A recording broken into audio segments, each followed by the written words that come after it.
ഏവർക്കും നമസ്കാരം. ഈ ദൈനംദിന ജീവിതത്തിൽ നമ്മൾ ഏറ്റവും കൂടുതൽ കേൾക്കുന്ന ഒരു വാചകമാണ് കൗൺസിലിംഗ് എന്ന് പറയുന്നത്.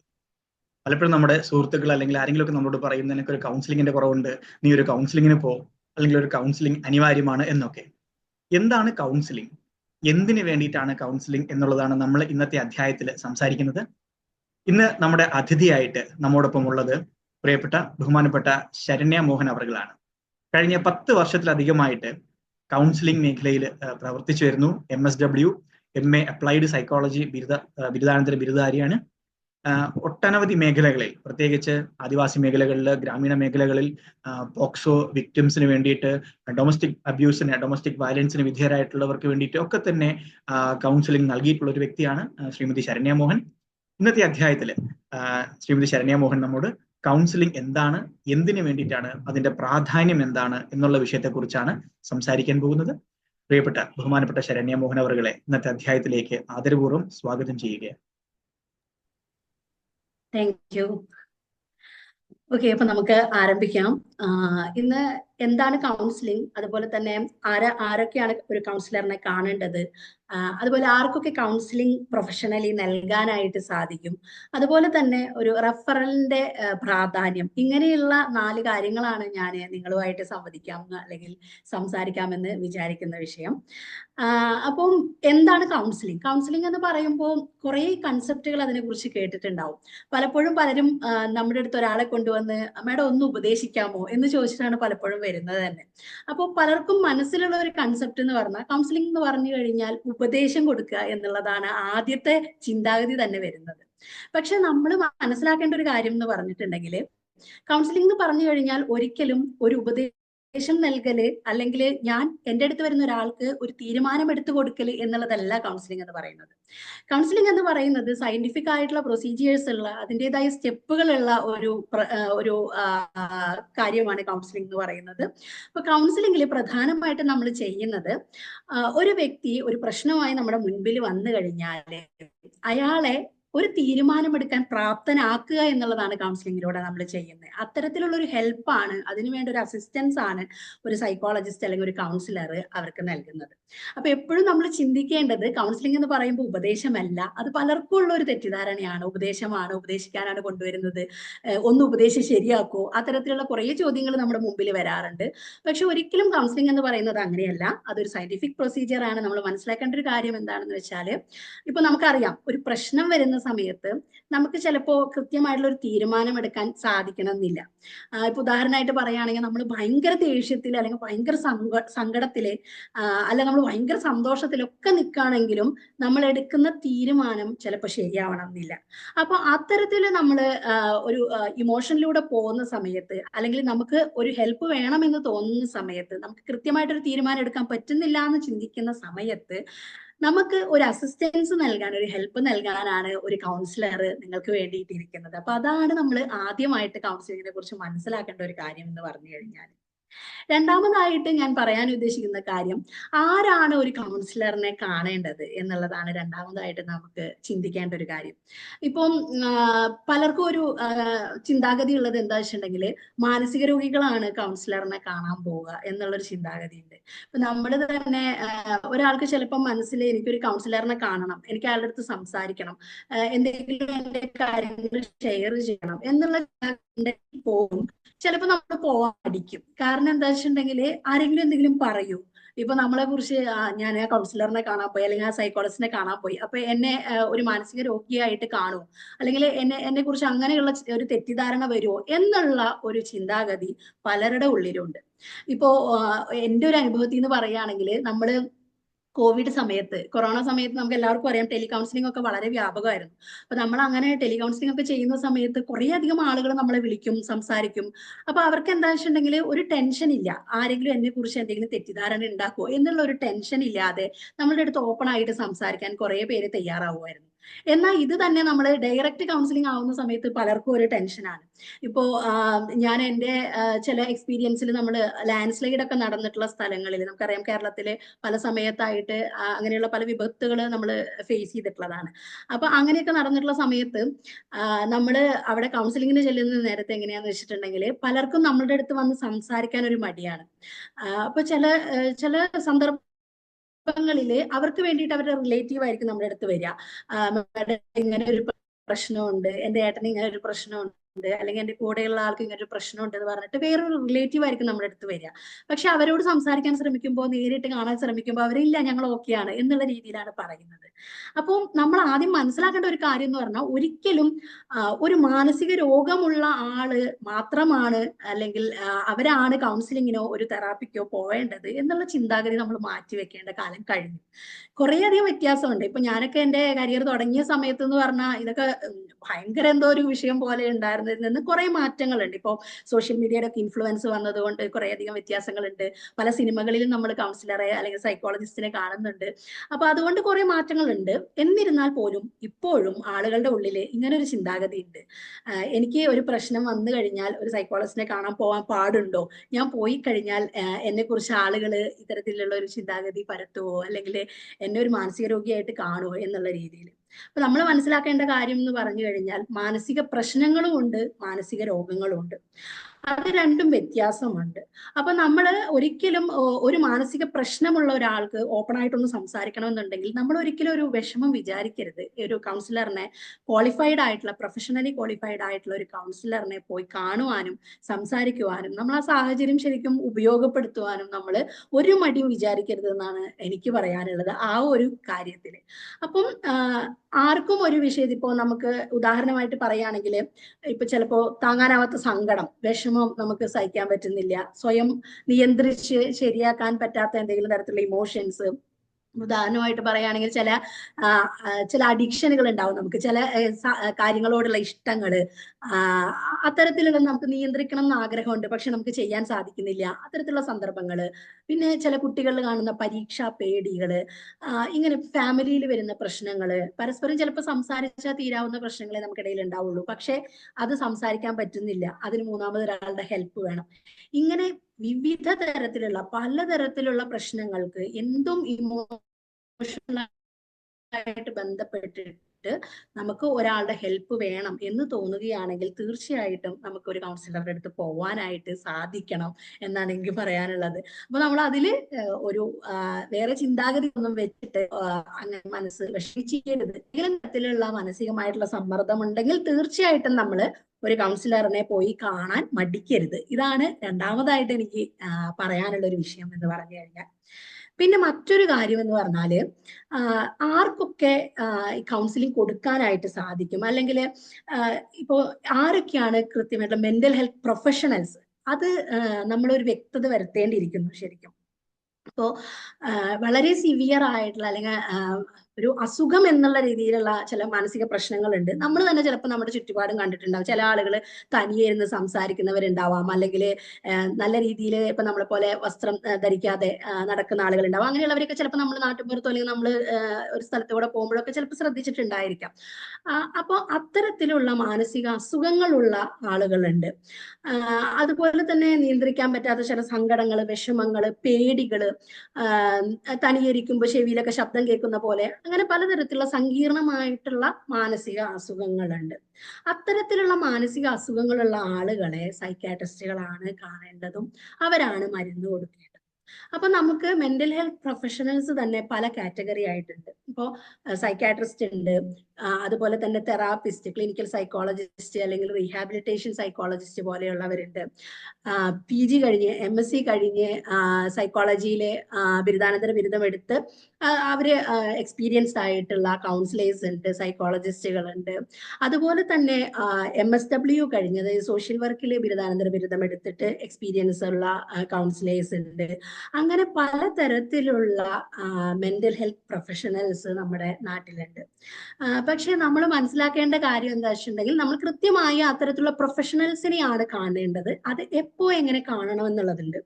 ഇപ്പോ നമുക്ക് വളരെ ചെറിയ പ്രശ്നങ്ങളാണ്, അതായത് നമുക്ക് സംസാരിച്ച് തീർക്കേണ്ട പ്രശ്നങ്ങളാണ്. ഞാൻ ആദ്യം പറഞ്ഞതുപോലെ തന്നെ നിങ്ങൾക്ക് മാനസികമായിട്ട് ചെറിയ സമ്മർദ്ദമുണ്ട്, വിഷമമുണ്ട്, സംസാരിക്കാൻ ഒരാൾ വേണം, അതല്ലെങ്കിൽ ഫാമിലിയിൽ ഒരു പ്രശ്നമുണ്ട്, ചില പേടികളുണ്ട്.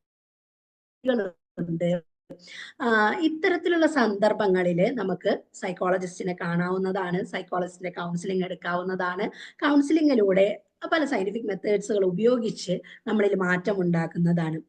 ഇത് തന്നെ കുറച്ചും കൂടെ നമുക്ക് ഒരു ലെവൽ മുന്നോട്ട് പോവുകയാണെങ്കിൽ നമ്മൾ പറഞ്ഞു എംഫിൽ കഴിഞ്ഞിട്ടുള്ള ക്ലിനിക്കൽ സൈക്കോളജിസ്റ്റുകൾ, അതുപോലെ റീഹാബിലിറ്റേഷൻ സൈക്കോളജിസ്റ്റുകൾ ഉണ്ട് നമ്മുടെ നാട്ടില്. അപ്പോൾ അവരെ കാണുന്ന സമയത്ത് അവർ തെറാപ്പികൾ ഉപയോഗിച്ച് നമുക്ക് മാറ്റങ്ങൾ ഉണ്ടാക്കി തരും. ഇപ്പോ നമ്മള് ഭയങ്കര സങ്കടം, സഹിക്കാൻ പറ്റാത്ത സങ്കടം, നമുക്കൊരു 2-3 ആഴ്ചയായിട്ട് ആ സങ്കടം മാറുന്നില്ല, കരച്ചിൽ കൊണ്ടിരിക്കുകയാണ്, പെട്ടെന്ന് കരയണം, ആത്മഹത്യ ചിന്താഗതി ചിലപ്പോൾ നമ്മുടെ മനസ്സിലുണ്ടാവുന്നു, ഭക്ഷണം നമ്മൾ കുറയ്ക്കുന്നു, തീരെ ഭക്ഷണം കഴിക്കുന്നില്ല, ആളുകളിൽ നിന്നൊക്കെ മാറിയിരിക്കുന്നു, ആരോടും സംസാരിക്കുന്നില്ല, കൂട്ടുകൂടാൻ ഇഷ്ടമില്ല, മുൻപുണ്ടായിരുന്ന താല്പര്യങ്ങളൊക്കെ കുറഞ്ഞു വരുന്നു, ഇൻട്രസ്റ്റുകളൊന്നും ഇല്ല, സെൽഫ് കോൺഫിഡൻസ് കുറയുന്നു. ഇങ്ങനെയുള്ള ഒരു കണ്ടീഷനാണ് നമുക്കുള്ളത് എങ്കിൽ ആദ്യത്തെ ലെവലിൽ വളരെ ചെറിയ തോതിലുള്ള ഇത്തരത്തിലുള്ള കണ്ടീഷനുകളാണ് നിങ്ങളെ ബാധിക്കുന്നത് എന്നുണ്ടെങ്കിൽ നമ്മൾ സൈക്കോളജിസ്റ്റുകൾ നിങ്ങളെ കാണുന്നു, സംസാരിക്കുന്നു, നിങ്ങളിൽ മാറ്റങ്ങൾ ഉണ്ടാക്കുന്നു. അതിലൂടെ തന്നെ അതിനപ്പുറത്തേക്കായിട്ട് ഒരു തെറാപ്പിസ്റ്റ് നമുക്ക് വേണ്ടി ചെയ്യുന്ന കാര്യങ്ങൾ എന്ന് പറഞ്ഞാൽ അവർക്ക് ചില തെറാപ്പി മെത്തേഡുകൾ ഉണ്ട്. അപ്പൊ ആ മെത്തേഡുകൾ ഉപയോഗിച്ചുകൊണ്ട് നമ്മളിൽ മാറ്റം വരുത്താനായിട്ട് അവർക്ക് സാധിക്കുന്നു. അപ്പൊ അങ്ങനെയുള്ളവരാണ് നമ്മൾ എംഫിൽ കഴിഞ്ഞിട്ടുള്ള തെറാപ്പിസ്റ്റുകൾ എന്ന് പറയുന്നത്. ഇനി ഇതിൽ നിൽക്കുന്നില്ല, മരുന്ന് ആവശ്യമുണ്ട്, അങ്ങനെയുണ്ടെങ്കിലാണ് നമ്മൾ സൈക്കാട്രിസ്റ്റുകൾ അവരെ കാണുന്നത്. അപ്പോൾ ഈ ലെവലിലാണ് നമ്മുടെ മെന്റൽ ഹെൽത്ത് പ്രൊഫഷണൽസിന്റെ ഒരു പ്രവർത്തന രീതി പോകുന്നത്. അപ്പൊ ആദ്യമേ നമ്മൾ പോയി സൈക്കാട്രിസ്റ്റിനെ കാണേണ്ട ആവശ്യമില്ല. അപ്പോൾ അതിലെന്താണെന്ന് വെച്ചാല് ഇപ്പോൾ സൈക്കാട്രിസ്റ്റുകളാവുന്ന സമയത്ത് അവർക്ക് കുറേ അധികം നേരം നമ്മളോട് സംസാരിക്കാൻ ചിലപ്പോൾ സമയം ഉണ്ടാവില്ല. അപ്പൊ അവിടെ നമ്മൾ സോഷ്യൽ വർക്കേഴ്സ് ഉണ്ടാവും, സൈക്കോളജിസ്റ്റുകൾ ഉണ്ടാവും. ശരിക്കും ഒരു വിങ് ആയിട്ടാണ് എല്ലാവരും കൂടെ പ്രവർത്തിക്കുന്നത്. ശരിക്കും ഒരു ഹോസ്പിറ്റൽ ഉണ്ടെങ്കിൽ അവിടെ മെന്റൽ ഹെൽത്തിന്റെ ഒരു വിങ് എന്ന് പറഞ്ഞു കഴിഞ്ഞാൽ അവിടെ സൈക്കാട്രിസ്റ്റ് ഉണ്ടാവും, സോഷ്യൽ വർക്കർ ഉണ്ടാവും, സൈക്കോളജിസ്റ്റ് ഉണ്ടാവും, അങ്ങനെ ഒരു ഗ്രൂപ്പ് ആയിരിക്കും. അപ്പോൾ ആദ്യത്തെ ഒരു ലെവലിൽ സോഷ്യൽ വർക്കേഴ്സും സൈക്കോളജിസ്റ്റുകളും നമ്മളോട് സംസാരിക്കുന്നു. അതിനുശേഷം തെറാപ്പി ആവശ്യമുണ്ടെങ്കിൽ തെറാപ്പിസ്റ്റ് നമ്മളെ കാണുന്നു, അതിനുശേഷം മെഡിസിൻ ആവശ്യമുണ്ടെങ്കിൽ സൈക്കാട്രിസ്റ്റ് നമ്മളെ കാണുന്നു. അങ്ങനെ ഒരു ഗ്രൂപ്പ് ആയിട്ടുള്ള ഒരു വർക്കാണ് നടക്കുന്നത്. അപ്പോൾ ഇത്തരത്തിലാണ് മെന്റൽ ഹെൽത്ത് പ്രൊഫഷണൽസ് നമ്മുടെ ചുറ്റുമുള്ളത്. നമുക്ക് അവരെ കണ്ടെത്താനും അവരുടെ അടുത്തെത്താനും നമുക്ക് സാധിക്കട്ടെ എന്ന് ഞാൻ പ്രാർത്ഥിക്കില്ല. കാരണം നമ്മൾ മാനസികമായിട്ട് ഡൗൺ ആകുമ്പോഴാണല്ലോ നമ്മൾ അവരെ കാണാൻ പോകുന്നത്. പക്ഷെ അങ്ങനെയുള്ള സാഹചര്യങ്ങൾ നമുക്കുണ്ട്, അത് നമുക്ക് ഉപയോഗിക്കാം എന്നുള്ളതാണ് ഞാൻ പറയാനായിട്ട് വന്ന ഒരു കാര്യം എന്ന് പറഞ്ഞാൽ. പിന്നെ അടുത്തതായിട്ട് എനിക്ക് പറയാനുള്ള ഒരു വിഷയം എന്ന് പറഞ്ഞിട്ടുണ്ടെങ്കിൽ മാനസികാരോഗ്യ രംഗത്ത് ഒരു റെഫറൽ ചെയ്യാൻ നമ്മൾ പറയുമല്ലോ, ഒരു രോഗീനെ ഇപ്പൊ നമുക്കറിയാം വളരെ പ്രശ്നമുള്ള ഒരു കണ്ടീഷനായിട്ട് നമ്മൾ ഒരു ചെറിയ ആശുപത്രിയിലാണെങ്കിൽ അവിടെ ഇപ്പൊ നമുക്ക് ഒരു ഹാർട്ട് അറ്റാക്കുമായി വരുന്ന ഒരു രോഗീനെ ചിലപ്പോൾ നമുക്ക് ആ ആശുപത്രിയിൽ അതിന് സൗകര്യം ഇല്ലെങ്കിൽ നമ്മൾ വേറൊരു ആശുപത്രിയിലേക്ക് റെഫർ ചെയ്യുമല്ലോ, ഒരു വലിയ ആശുപത്രിക്ക്, ടൗണിലെ ആശുപത്രിക്ക് റെഫർ ചെയ്യുന്ന പോലെ തന്നെ ഈ മാനസികാരോഗ്യ പ്രശ്നങ്ങളിലും ഞാൻ നേരത്തെ പറഞ്ഞ പോലെ മാനസികാരോഗ്യ പ്രശ്നങ്ങളിലും അത് അനുഭവിക്കുന്ന ആളുകളിലും അവരുടെ പ്രശ്നങ്ങൾ മനസ്സിലാക്കിയിട്ട് നിങ്ങൾ കാണുന്ന തെറാപ്പിസ്റ്റ് ആയാലും നിങ്ങളെ കാണുന്ന ഒരു സൈക്കോളജിസ്റ്റ് ആയാലും കൗൺസിലർ ആയാലും ഓരോ പ്രശ്നത്തിനനുസരിച്ച് നിങ്ങളെ മറ്റൊരാൾക്ക് റെഫർ ചെയ്യാനുള്ള സാധ്യതയുമുണ്ട്. അതും നമ്മൾ കണക്കിലെടുക്കണം. ഓക്കെ, ഞാൻ ഇവരുടെ അടുത്ത് പോയി ഇവരെ ജസ്റ്റ് എന്നെ കണ്ട് സംസാരിച്ചു അപ്പോഴേക്കും പറഞ്ഞു വിട്ടു എന്നുള്ള രീതിയിലല്ല. ചില പ്രശ്നങ്ങള് നേരത്തെ ഞാൻ സംസാരിച്ചപ്പോൾ പറഞ്ഞു, ചില പ്രശ്നങ്ങള് കൗൺസിലേഴ്സ് ആയിരിക്കും അതിന് പരിഹാരം കണ്ടെത്തുക. പക്ഷെ മറ്റു ചില പ്രശ്നങ്ങൾക്ക് ആ പരിഹാരം കണ്ടെത്താൻ ചിലപ്പോൾ ഒരു തെറാപ്പിസ്റ്റിന്റെ ആവശ്യം ഉണ്ടാവും. അപ്പൊ അത്തരത്തില് റെഫറലുകൾ എപ്പോഴും ഉണ്ടാവും. അപ്പോൾ നമ്മളൊരു കൗൺസിലിങ്ങിന് വരുന്ന സമയത്ത് ഇപ്പൊ പലപ്പോഴും പലർക്കും ഒരു ചിന്താഗതി ഉള്ളത് കൗൺസിലിങ്ങിന് വന്നു കഴിഞ്ഞാൽ ഉടനെ തന്നെ പ്രശ്നം മാറും എന്നുള്ള രീതിയിലാണ്. ഇപ്പൊ പലരും പറയണ മാതിരി ഇപ്പൊ എനിക്ക് തലവേദന വന്നു, ഞാനൊരു പാരസെറ്റമോൾ കഴിച്ചു കിടക്കാം എന്ന് പറയുന്ന ഒരു കൺസെപ്റ്റോട് കൂടിയിട്ട് കൗൺസിലിങ്ങിന് വരുന്നവരുണ്ട്. പക്ഷെ കൗൺസിലിംഗ് എന്ന് പറയുന്നത് ആദ്യമേ ഞാൻ സൂചിപ്പിച്ചു, സയന്റിഫിക് ആയിട്ടുള്ള സ്റ്റെപ്പുകളുള്ള അതിനൊരു മെത്തേഡ് സയന്റിഫിക് ആയിട്ടുണ്ട്. അപ്പൊ നമ്മൾ അതിലൂടെ പോകുമ്പോഴാണ് നമുക്ക് കൃത്യമായിട്ടുള്ള മാറ്റങ്ങൾ ഉണ്ടാവുക. അപ്പൊ അതുകൊണ്ട് തന്നെ ഒരു തവണ ഒരു സൈക്കോളജിസ്റ്റിനെ കണ്ടുകൊണ്ടോ അല്ലെങ്കിൽ ഒരു കൗൺസിലറിനെ കണ്ടുകൊണ്ടോ നമുക്ക് മാറ്റം ഉണ്ടാവണമെന്നില്ല. നമ്മൾ അവർ പറയുന്ന പോലെ ഇപ്പൊ നിങ്ങളോട് ഒരാഴ്ച കഴിഞ്ഞോ 2 ആഴ്ച കഴിഞ്ഞോ വരാൻ പറയുന്ന സമയത്ത് നമ്മൾ കൃത്യമായിട്ട് ഫോളോ അപ്പുകൾക്ക് ചെല്ലണം. നമ്മൾ ആദ്യം മനസ്സിലാക്കേണ്ട കാര്യം നമ്മളിലാണ് പ്രശ്നം, നമ്മൾ ഒരു പരിഹാരം തേടിയാണ് ഒരു കൗൺസിലറുടെ അടുത്ത് പോകുന്നത് എന്നുള്ളത് നമ്മളുടെ മനസ്സിലൊരു ചിന്ത വേണം. ഇതിപ്പോ ഇങ്ങനെ പറയാനൊരു കാരണം എന്ന് പറഞ്ഞാല് നമ്മളുടെ എക്സ്പീരിയൻസിൽ ഇപ്പൊ ഒരു കൗൺസിലറിനെ കാണാന് അല്ലെങ്കിൽ ഒരു സൈക്കോളജിസ്റ്റിനെ കാണാനായിട്ട് ഒരു വ്യക്തി വരുന്ന സമയത്ത് അയാളുടെ പ്രശ്നങ്ങളെല്ലാം നമ്മളോട് തുറന്ന് സംസാരിക്കും. ഈ തുറന്ന് സംസാരിച്ച് കഴിഞ്ഞാൽ അയാൾക്ക് വേണ്ടിയിട്ട് ആ സൈക്കോളജിസ്റ്റ് ഒരു പ്ലാൻ തയ്യാറാക്കും. അയാളുടെ പ്രശ്നങ്ങളെ എങ്ങനെ അയാളുമായി തന്നെ ചർച്ച ചെയ്തുകൊണ്ട് എങ്ങനെ ഒരു പരിഹാരത്തിൽ എത്തിക്കാം എന്നുള്ളതിന് ഒരു പ്ലാൻ തയ്യാറാക്കും. അപ്പൊ ഈ പ്ലാനുമായി മുന്നോട്ട് പോകണമെങ്കിൽ എന്ത് വേണം? ആ വരുന്ന ആളുടെ ഒരു സഹകരണം കൂടെ അതിൽ വളരെയധികം ഇമ്പോർട്ടന്റ് ആയിട്ടുള്ള ഒരു കാര്യമാണ്. അപ്പൊ നമുക്ക് ഒരു 1-2 തവണ ഇരുന്നാൽ മാത്രം ചില പ്രശ്നങ്ങൾ മാറണമെന്നില്ല. ചില പ്രശ്നങ്ങൾ 2-3 തവണ ഇരിക്കുമ്പോൾ മാറാം, ചിലത് 4-5 തവണ ഇരിക്കേണ്ടി വരും. ഓരോ വിഷയങ്ങൾക്കനുസരിച്ച് ആ സിറ്റിങ്ങൾ കൂടുതലായിട്ട് വരും. അപ്പോൾ നമ്മൾ മനസ്സിലാക്കേണ്ട ഒരു കാര്യം, നമ്മുടെ പ്രശ്ന പരിഹാരത്തിനായിട്ടാണ് നമ്മൾ ഒരു സൈക്കോളജിസ്റ്റിന്റെ അടുത്ത് പോകുന്നത് അല്ലെങ്കിൽ ഒരു കൗൺസിലറിന്റെ അടുത്ത് പോകുന്നത്. അപ്പൊ ആ പ്രശ്നം കൃത്യമായിട്ട് പരിഹരിക്കണമെങ്കിൽ എന്റെ കൂടെ എഫേർട്ട് അതിൽ വേണം എന്നുള്ളത് നമ്മൾ മനസ്സിലാക്കണം. ഇപ്പൊ ഒരു ഉദാഹരണമായിട്ട് പറയുകയാണെങ്കിൽ ഇപ്പൊ നമ്മള് ഒരു വിഷയമായിട്ട് വന്നു, ഇപ്പൊ കുറച്ച് മൂഡൊക്കെ ലോ ആണ്, ഒരു കാര്യം ചെയ്യാൻ ഇൻട്രസ്റ്റ് ഇല്ല എന്നൊക്കെ പറഞ്ഞ ഒരാൾ വരുന്ന സമയത്ത് അയാൾക്കൊരു പ്ലാൻ തയ്യാറാക്കുകയും ഇങ്ങനെ ചെയ്യണം, നിങ്ങൾ നാളെ മുതൽ ഇങ്ങനെ ചെയ്യണം എന്ന് പറഞ്ഞ് ഒരു കാര്യം പറഞ്ഞു തരുന്ന സമയത്ത് നമ്മൾ അത് ചെയ്യാൻ കൂടെ വില്ലിങ് ആവണം, അല്ലെങ്കിൽ നമ്മളുടെ മാറ്റം ഉണ്ടാവില്ല. നമ്മൾ വന്ന് ഒരു ഗുളിക കഴിക്കണ പോലെയല്ല കൗൺസിലിങ്ങും അതുപോലെ തന്നെ തെറാപ്പികളും. അതെന്ന് പറഞ്ഞാൽ നമ്മുടെ കൂടെ ആക്റ്റീവ് ആയിട്ടുള്ള പാർട്ടിസിപ്പേഷൻ വേണം. ഞാൻ ആദ്യമേ സൂചിപ്പിച്ചിരുന്നു, അതായത് നമ്മളിലൂടെ തന്നെ ആ പ്രശ്നം പരിഹരിക്കുകയാണ്, നമ്മളെ അതിന് കേപ്പബിൾ ആക്കുകയാണ്. അതല്ലാതെ ഇവിടെ ഇരിക്കുന്ന ഒരാള് നിങ്ങളുടെ പ്രശ്നങ്ങൾ മൊത്തം പരിഹരിച്ചു തരുന്ന ഒരാളെ പോലെയല്ല. കൗൺസിലിംഗ് എന്ന് പറയുമ്പോൾ എപ്പോഴും ഒരു ക്ലയന്റും ഒരു കൗൺസിലറും തമ്മിലുള്ള ഒരു റിലേഷൻഷിപ്പാണ്. അത് നല്ല രീതിയിൽ മുന്നോട്ട് പോയ ഒരു പ്രൊഫഷണൽ റിലേഷൻഷിപ്പാണ്. അപ്പോൾ അതിൽ എന്താ വെച്ചിട്ടുണ്ടെങ്കിൽ രണ്ടുപേരുടെയും ഗിവ് ആൻഡ് ടേക്കുകൾ അതിൽ ഉണ്ടാവും. അപ്പൊ അതുകൊണ്ട് തന്നെ അവർ പറഞ്ഞു തരുന്ന കാര്യങ്ങളിൽ നമ്മളുടെ ഭാഗത്തുനിന്ന് വരുന്ന കാര്യങ്ങൾ കൃത്യമായിട്ട് ചെയ്യാനും അതിൽ മാറ്റം വരുന്നുണ്ടോ എന്നുള്ളത് രണ്ടുപേരും കൂടെ കൗൺസിലറും ക്ലയന്റും കൂടെ അനലൈസ് ചെയ്യുമ്പോഴാണ് പിന്നീട് ഇനി അടുത്ത സ്റ്റെപ്പ് എന്ത് വേണം എന്നുള്ളതൊക്കെ ചിന്തിക്കാനായിട്ട് സാധിക്കുക. അപ്പോ ഇതൊക്കെയാണ് പ്രധാനമായിട്ടും കൗൺസിലിങ്ങിനെ കുറിച്ച് പറയാനുള്ളത്. നമുക്ക് ഏതൊരു വിഷയത്തിൽ ഞാൻ ആദ്യമേ സൂചിപ്പിച്ചു, ഏതൊരു തരത്തിലുള്ള മാനസികമായിട്ടുള്ള പ്രശ്നങ്ങൾ ഉണ്ടെങ്കിലും നമുക്ക് കൗൺസിലറിനെ സമീപിക്കാവുന്നതാണ്. അപ്പൊ ഇത്രയുമാണ് എനിക്ക് കൗൺസിലിനെ കുറിച്ച് പറയാനുള്ളത്. ഇനി എന്തെങ്കിലും കൂടുതൽ ചോദ്യങ്ങളോ മറ്റോ ഉണ്ടെങ്കിൽ നമുക്ക് അതിലേക്ക് കടക്കാം. വളരെ നന്ദി ശ്രീമതി ശരണ്യ മോഹൻ. ഇതിലൊരു പ്രധാനപ്പെട്ട ഒരു കാര്യം, 2015-16 ദേശീയ മാനസികാരോഗ്യ സർവേ പ്രകാരം 10 വർഷം മുൻപത്തെ കണക്കുകളാണ് ഞാൻ അവതരിപ്പിക്കാൻ ആഗ്രഹിക്കുന്നത്. അതാണ് മുൻപത്തെ ഏറ്റവും നമുക്ക് റെഫറൻസ് ആയിട്ടുള്ളത്. 2015-16 ഈ സർവേ പ്രകാരം കേരളത്തിലെ മാനസികമായ ബുദ്ധിമുട്ടുകൾ അനുഭവിക്കുന്ന ആളുകളുടെ ശതമാനം എന്ന് പറയുന്നത് 11.36 ആണ്. അതായത് 11.36% മലയാളം കേരളത്തിലെ മാനസിക സ്വാസ്ഥ്യം അനുഭവിക്കുന്ന ആളുകളുടെ കണക്ക്. ദേശീയ ശരാശരി എന്ന് പറയുന്നത് വെറും 10.16%.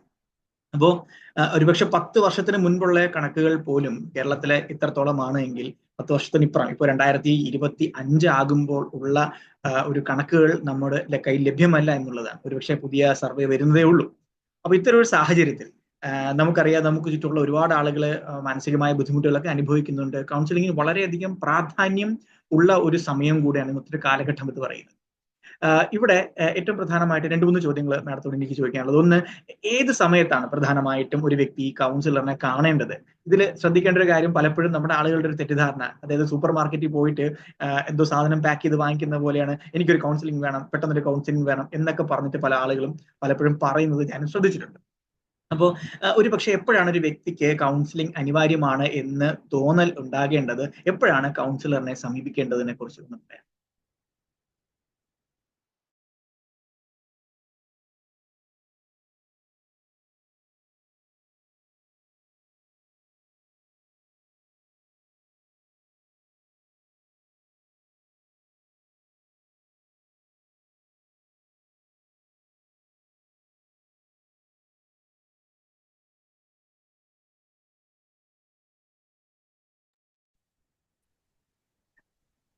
ഹലോ, സർ ഞാൻ ഓഡിബിൾ ആണോ? എനിക്ക് ഇടയിൽ എന്തോ നെറ്റ്വർക്ക്.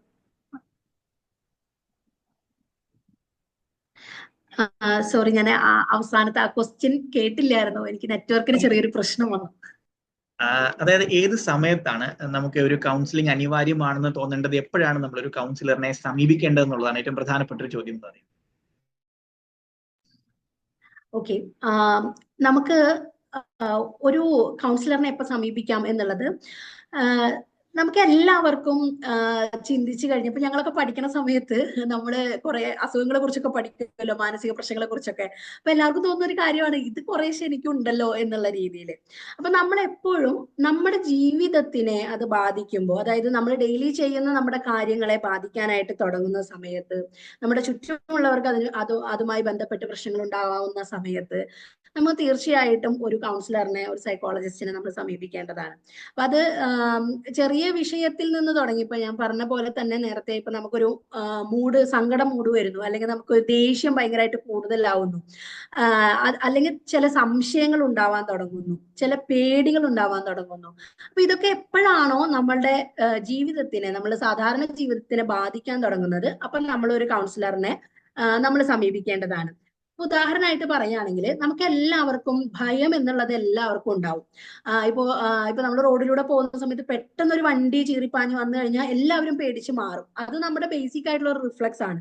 ആ ഭയം നമ്മുടെ ഉള്ളിലുണ്ട്. പക്ഷെ ഞാൻ വെറുതെ ഇരിക്കുന്ന സമയത്ത് എനിക്ക് ആ ഭയം ഉണ്ടാവുക. ഇപ്പൊ എന്റെ നെഞ്ചിടിച്ച് വരുന്നു, എനിക്ക് കൈകാലുകൾ വിറയ്ക്കുന്ന പോലെ, ശ്വാസം എടുക്കാൻ ബുദ്ധിമുട്ട് തോന്നുന്നു. അപ്പൊ അങ്ങനെയുള്ള ഒരു പെട്ടെന്നുണ്ടാവുന്ന ഒരു മാറ്റം. അപ്പൊ അങ്ങനെ വരുന്ന മാറ്റത്തിൽ നമ്മൾ തീർച്ചയായിട്ടും ഒരു സൈക്കോളജിസ്റ്റിനെ കാണേണ്ട ആവശ്യമുണ്ട്. ഇതുപോലെ തന്നെ എല്ലാം നമ്മുടെ ജീവിതത്തിലുണ്ട്. സങ്കടങ്ങളുണ്ട്, സന്തോഷങ്ങളുണ്ട്, വിഷമങ്ങളുണ്ട്. പക്ഷെ ഈ ഇമോഷൻസ് ഒക്കെ എപ്പോഴാണോ അധികമാകുന്നത്, ആ അധികമാകുന്നതിലൂടെ എപ്പോഴാണ് നമ്മുടെ ജീവിതത്തിനെ അത് ബാധിക്കുന്നത്, എന്ത് വിഷയമായാലും, അപ്പോഴാണ് നമ്മൾ ഒരു കൗൺസിലിങ്ങിനോ ഒരു സൈക്കോളജിസ്റ്റിന്റെ അടുത്തോ പോവേണ്ടത്. ഇനി ഉദാഹരണമായിട്ട് പറയുകയാണെങ്കിൽ, നമ്മളൊരു ഫാമിലി ലൈഫ് തന്നെയാന്ന് വിചാരിക്കുക. നമ്മളുടെ ഇടയിൽ ഒരു പ്രശ്നമുണ്ട്. ആ പ്രശ്നം നമ്മൾ തന്നെ പരിഹരിക്കുന്നിടത്തോളം നമുക്ക് ഒരു കൗൺസിലറുടെ ആവശ്യമില്ല. പക്ഷെ എപ്പോഴാണോ നമുക്കത് പരിഹരിക്കാൻ പറ്റാതെ വരുന്നത്, അപ്പോഴാണ് നമ്മൾ ഒരു കൗൺസിലറുടെ അടുത്ത് പോകുന്നത്. ഇപ്പൊ ഞാൻ ആദ്യം വിഷയം അവതരിപ്പിച്ചപ്പോൾ പറഞ്ഞിരുന്നു, ഒരിക്കലും മടി വിചാരിക്കരുത് ഒരു കൗൺസിലറുടെ അടുത്ത് പോവാൻ. അതാണ് നമ്മൾ മനസ്സിൽ വെക്കേണ്ട പ്രധാനപ്പെട്ട ഒരു കാര്യം എന്ന് പറയുന്നത്. തീർച്ചയായും. ഒരു കാര്യം കൂടെ, ഏറ്റവും പ്രധാനപ്പെട്ട കുറച്ച് മിഥ്യാധാരണകൾ ഇന്ന് നമ്മുടെ ഇടയിലുണ്ട് എന്നുള്ളതാണ്. എനിക്ക് വട്ടൊന്നുമില്ല, എനിക്ക് കൗൺസിലിംഗ് വേണ്ട എന്നുള്ളതാണ് പൊതുവിൽ ആളുകൾ എപ്പോഴും പറഞ്ഞൊരു കാര്യം. അതായത് വട്ടുണ്ടെങ്കിൽ കൗൺസിലിംഗ് എന്നുള്ളതാണ്. ഇങ്ങനെ ഒരുപാട് മിസ്കൺസെപ്ഷൻസ് ഇന്ന് നമ്മുടെ സമൂഹത്തിലുണ്ട് എന്നുള്ളതാണ്. അത് ഏതൊക്കെയാണ്, അതെങ്ങനെ നമുക്ക് തരണം ചെയ്യാം എന്ന് കൂടി ഒന്ന് പറയാം. തീർച്ചയായിട്ടും. ഇങ്ങനെയുള്ള കുറെ മിസ്കൺസെപ്ഷൻസ് കൗൺസിലിംഗുമായി ബന്ധപ്പെട്ട്, അല്ലെങ്കിൽ ഈ ഒരു ഫീൽഡുമായി, ഒരു സൈക്കോളജിയുമായി ബന്ധപ്പെട്ട് കുറെ മിസ്കൺസെപ്ഷൻസ് നമ്മുടെ ഇടയിലുണ്ട്. ഇപ്പം ഞാന് പഠിച്ചു വന്നിരുന്ന കാലത്ത്, ഞാൻ ആ ജോലിയിൽ കയറുന്ന സമയത്ത് എന്നോട് എന്റെ ഫ്രണ്ട്സ് ചിലർ ചോദിച്ചിട്ടുള്ളതാണ്, നിനക്ക് ഇങ്ങനെ താടിയില്ലല്ലോ, പിന്നെ എങ്ങനെയാ നിങ്ങൾ ഒരു സൈക്കോളജിസ്റ്റ് ആവുന്നതെന്ന്. അവിടെ നിന്ന് തുടങ്ങി ഇന്നായാൽ പോലും ഇപ്പം നമ്മളെ ഒരാൾ കാണുന്ന സമയത്ത് ആദ്യം കൗൺസിലർ ആണ്, ഞാൻ ഒരു സൈക്കോളജിസ്റ്റ് ആണെന്ന് പറയുമ്പോൾ, പരിചയപ്പെടുന്ന സമയത്ത് ആദ്യം ചോദിക്കുന്ന ഒരു ചോദ്യമാണ്, നിങ്ങൾ എന്റെ മുഖം നോക്കി പറയുമോ എന്നുള്ളത്.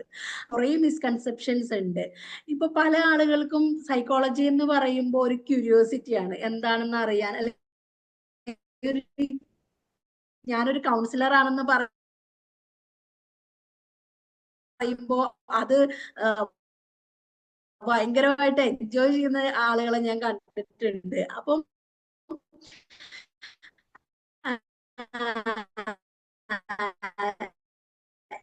ഇത് എന്ന് പറയുന്നത്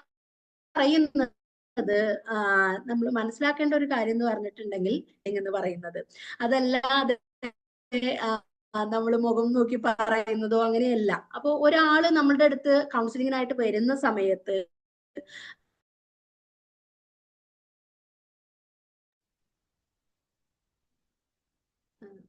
കേൾക്കുന്നുണ്ടോ?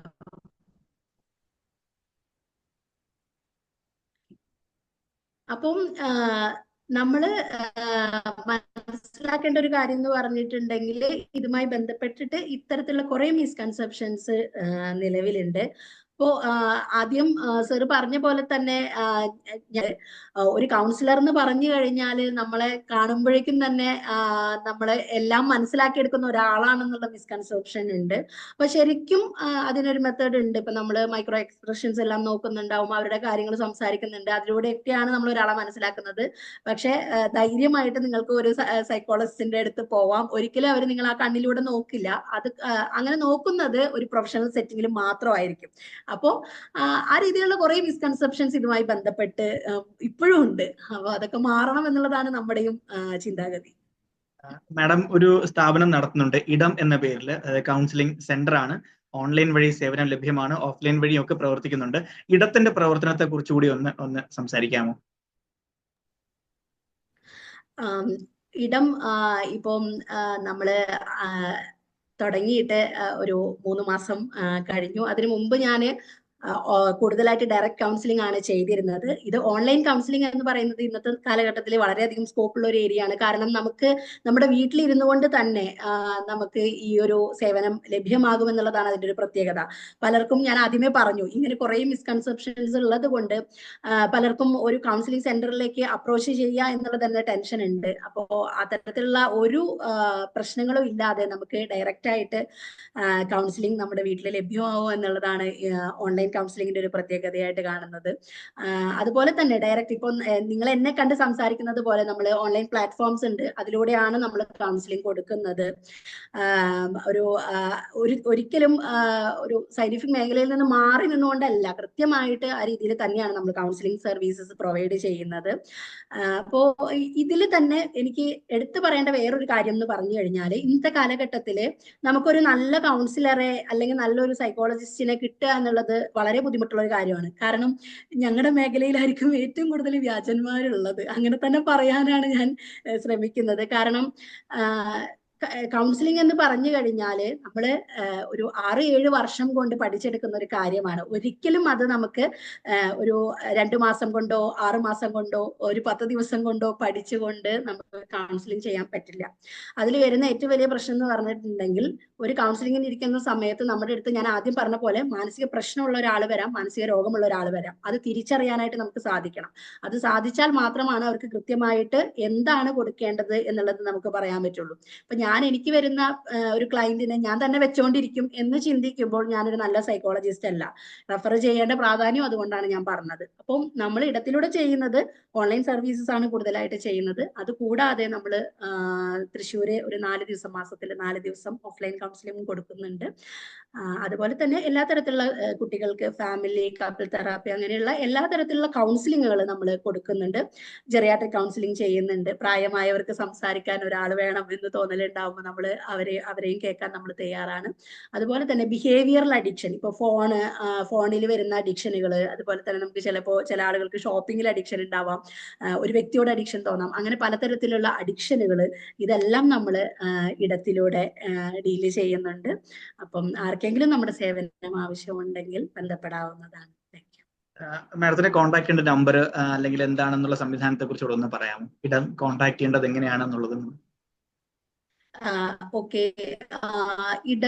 ഇടത്തിന് വെബ്സൈറ്റ് ഉണ്ട്. അപ്പം എങ്ങനെ ഞാനത് പറഞ്ഞാൽ മതിയോ അതോ? ഓക്കെ, അത് idAHM.com എന്നാണ്, idam.com. idAHM.com, idam.com ആണ് അത്. ആ വെബ്സൈറ്റ് സന്ദർശിച്ചു കഴിഞ്ഞാൽ നിങ്ങൾക്ക് അതിൽ തന്നെ നമ്മുടെ നേരിട്ട് നമ്മളുമായിട്ട് ബന്ധപ്പെടാവുന്ന അതിൽ തന്നെ അതിനുള്ള സൗകര്യങ്ങളുണ്ട്. അപ്പോൾ അതിലൂടെ തന്നെ വാട്സപ്പിലേക്ക് നമുക്ക് ബന്ധപ്പെടാവുന്നതാണ്. അപ്പോൾ ഇത്തരത്തിലുള്ള സേവനങ്ങൾ ആവശ്യമുണ്ടെങ്കിൽ തീർച്ചയായിട്ടും. വളരെ നന്ദി മാഡം. നമ്മൾ കഴിഞ്ഞ ഒരു അരമണിക്കൂറോളം കൗൺസിലിംഗിന്റെ പ്രാധാന്യത്തെ കുറിച്ചാണ്, എന്താണ് കൗൺസിലിംഗ്, എന്തിനു വേണ്ടിയിട്ടാണ്, ആർക്കൊക്കെയാണ് കൗൺസിലിംഗ് നൽകേണ്ടത്, എങ്ങനെയാണ് ഈ സംവിധാനം അല്ലെങ്കിൽ ഈ സഹായ സംവിധാനം നമ്മൾ ലഭ്യമാക്കേണ്ടതിനെ കുറിച്ചാണ് ഇപ്പോൾ സംസാരിച്ചത്. ഒട്ടനവധി സംവിധാനങ്ങൾ കേരളത്തിൽ പ്രവർത്തിക്കുന്നുണ്ട്. മാനസിക അസ്വാസ്ഥ്യം ബാധിച്ചിട്ടുള്ള ആളുകൾക്ക് വേണ്ടിയിട്ട് ഒരുപാട് സംവിധാനങ്ങൾ സർക്കാർ തലത്തിലും സന്നദ്ധ സർക്കാർ മേഖലയിലും ഒക്കെ തന്നെ പ്രവർത്തിക്കുന്നുണ്ട് എന്നുള്ളതാണ്. കേരളത്തിലെ സർക്കാർ സ്കൂളുകളിലൊക്കെ തന്നെ പിന്നെ സംസ്ഥാന വനിതാ ശിശു വികസന വകുപ്പിന് കീഴിൽ സ്കൂൾ കൗൺസിലേഴ്സ് പ്രവർത്തിക്കുന്നുണ്ട്. തദ്ദേശ സ്വയംഭരണ സ്ഥാപനങ്ങളിൽ പാരന്റിംഗ് ക്ലിനിക്കുകൾ പ്രവർത്തിക്കുന്നുണ്ട്. ആരോഗ്യവകുപ്പിന് കീഴിൽ ദിശ എന്ന് പറഞ്ഞിട്ട് 1056 എന്നുള്ള ടോൾ ഫ്രീ നമ്പർ പ്രവർത്തിക്കുന്നുണ്ട്. അപ്പോൾ ഇന്ന് കേരളത്തിലെ ഒട്ടനവധി സംവിധാനങ്ങൾ, നേരത്തെ സൂചിപ്പിച്ച മാനസികാരോഗ്യത്തിന്റെ കണക്കുകൾ ഒരു 10 വർഷത്തിന് ശേഷം ഇപ്പോൾ ലഭ്യമാക്കേണ്ട കണക്കുകൾ നോക്കുകയാണെങ്കിൽ നമുക്ക് അറിയത്തില്ല എത്രത്തോളം ആയിരിക്കും എന്നുള്ളത്. പക്ഷെ ഒരുപാട് സമ്മർദ്ദത്തിലൂടെയാണ് ഇന്ന് നമ്മുടെ സമൂഹത്തിലെ എല്ലാവരും, കുട്ടികൾ മുതൽ അങ്ങോട്ടുള്ള എല്ലാ ആളുകളും പോകുന്നത് എന്നുള്ളതാണ്. അപ്പോൾ കൗൺസിലിംഗിന്റെ പ്രാധാന്യം ഏറി വരുന്ന ഒരു കാലഘട്ടമാണ്. ഇന്നത്തെ ഈ ദിവസം, ഇന്നത്തെ ഈ അധ്യായത്തിൽ നമ്മോട് കൗൺസിലിങ്ങിനെ കുറിച്ച്, അതിന്റെ പ്രാധാന്യത്തെ കുറിച്ചൊക്കെ തന്നെ സംസാരിച്ച് അറിവ് പങ്കുവച്ച ബഹുമാനപ്പെട്ട ശരണ്യ മോഹൻ മാഡത്തിന് ഒത്തിരി നന്ദി അർപ്പിച്ചുകൊണ്ട് ഇന്നത്തെ അധ്യായം ഇവിടെ സമാപിക്കുന്നു. ഏവർക്കും നന്ദി അർപ്പിച്ചുകൊണ്ട് നിർത്തുന്നു. നന്ദി, നമസ്കാരം. Thank you.